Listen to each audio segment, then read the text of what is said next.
చంపేస్తాను ఈరోజు.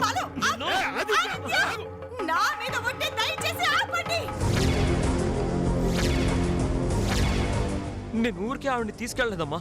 అసలు తను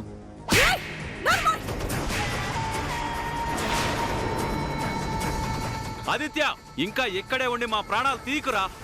వెళ్ళరా, వెళ్ళు.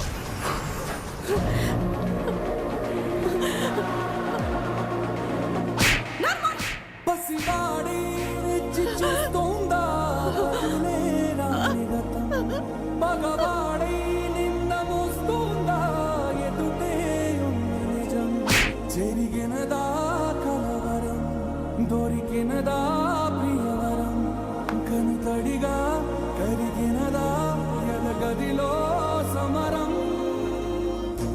ఏది మనదనుకుంటా, ఏది కాదనుకుంటా, లేని తలరాతని వెతికే మనసుకు ఏమని చెబుతా. ఎంత కనిది. రంగుల రాట్నం అలా మొదలైంది. సోమవారం నుంచి శనివారం వరకు మధ్యాహ్నం 1 గంటకు మీ ఈటీవీలో.